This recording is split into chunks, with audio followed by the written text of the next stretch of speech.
Brunswick, and he was prior at the National Research Council of Canada as a group leader for a number of years. He's an author of more than 150 publications in the area and one of the leading experts in CFD modeling. I would like to inform you that the time for the presentation is 15 minutes. In order to control the time for presentation, a green card will be kept on the table, indicating that you are in time. When there are 2 minutes remaining, yellow card is put on the table, and when your time is over, red card is put on the table. You said afterward we put the eject button and you will chair. So you said 15 minutes? 15? 15. Okay. Oh, okay. Well, good morning, everybody. Thank you, Mr. Chairman. I'm very pleased to be here and present to you the work that we've done at Catholic University on heat release measurements in a large-scale test facility. So the outline of my presentation today, I will give you the objectives, describe the facility, the technology that we use to measure the heat release rate, describe the design of the instrumentation, show you some calibration tests that we did to evaluate the system, and finish with some conclusions. So the objectives were to develop a heat release rate measurement system that we can use in our full-scale fire research facility at Catholic University. This is a new facility that was constructed very recently to be used for large-scale experiments. And we wanted to design a system that will give us the heat release measurements also live so that we can see how the experiment is doing and whether we need to take any actions if things are go out of control. There is a picture of the facility that you see down there. It consists of a 20 by 20 meter by 30 meter high atrium and a tunnel. The tunnel is 37 meters long, 10 meters wide, 5.5 meters high. The intention is to use this tunnel to do large-scale experiments such as a subway car, for example, to determine its heat release rate. Here is another view of the facility. You can see the tunnel, the atrium, and both of them are connected to this chamber and to the fans. And therefore, we wanted to use this chamber as the means to measure the heat release rate so that we can serve both the tunnel and the atrium by this system. And so another view of this, you can see the atrium entering into the upper chamber and exiting to the fans. So, of course, the methodology that everybody is using to measure heat release rate from fire experiments is the oxygen depletion calorimetry. And for this, we need to know the mass flow rate and the temperature. Of course, we need to know the temperature and the velocity of the gases entering the chamber. We need to calculate the oxygen depletion factor. And for this, we need to know concentrations of oxygen, CO2, and CO in the gases as they leave the chamber. And the last equation is used to calculate the heat release rate.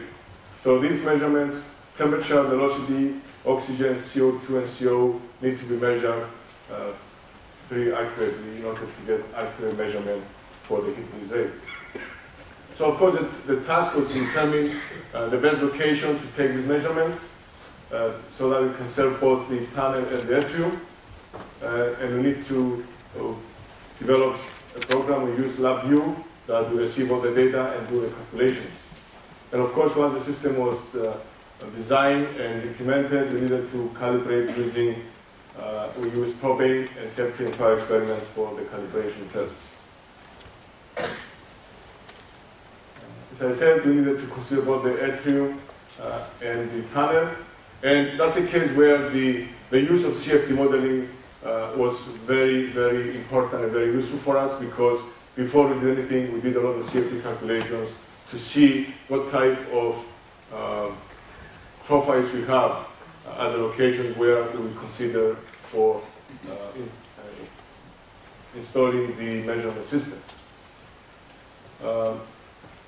So part of the CFD simulations, we looked looked at profiles such as the center line temperatures, and you can see that the center line temperatures at the chamber, they are very uniform from the floor to the top, to the ceiling of the chamber, under different conditions. Here you can see the yellows are with a 2.5 megawatt fire and 50% the fan speed, 10 megawatt fire, 15% fan speed, 20 megawatt fire, and 50% fan speed. So you can see, for the purpose of temperature, we didn't have to worry too much about the actual location of the thermocouples in the cross-sectional area of the upper chamber. The same thing applies to oxygen concentration. You can see very uniform oxygen concentrations at that location as well. When it came to velocity, however, you can see that velocity varies a lot from bottom to the top, and especially if we're drawing air from the atrium, as you can see in that profile down there. So we devoted a lot of effort on determining what's the best way to measure velocities so that we use the least amount of velocity probes as possible, but then obviously get accurate results. So what we've done, we have taken hand measurements at different locations, filling a grid that you can see here. Every square is a measuring point. And what I show you with the black dots are the different combinations of probes that we consider to see if they give us accurate measurements for different scenarios. So what we have done, the zero, here I show you the error of the velocity measurements, and here is the zero is when we take all the measurements that we did and estimate the mass flow rate using all the measurements in every square in the grid. And then the other lines are the combinations. So this is for one case. This is the first one. Another case, and you can. We found that a combination of only 4 probes, like this one and this one, was actually giving us very good results that compared to combinations of 26 probes and even more probes. So that's how we have selected that combination of 4 probes for measuring the velocities.